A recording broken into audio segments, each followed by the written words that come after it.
अस्सलाम वालेकुम दोस्तों, कैसे हो? ठीक हो? ये आज कश्मीर में जो है हमारे घर के ऊपर आप ये सीन देख सकते हैं। माँ और बच्चे का सीन है। ये आप देख सकते हैं, ये छोटा बच्चा और माँ का ये बादलों में जो है ये छप कर आया है। आप देख सकते हैं आसमान पर।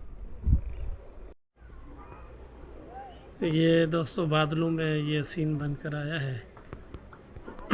ऐसा लग रहा है कि माँ है, वो बच्चे को दूध पिला रही है। आप देख सकते हैं ये कश्मीर में बिल्कुल हमारे घर के ऊपर हम छत पर खड़े हैं। छत पर ये हमने मंज़र देखा कि एक माँ जो है वो अपने बच्चे को दूध पिला रही है।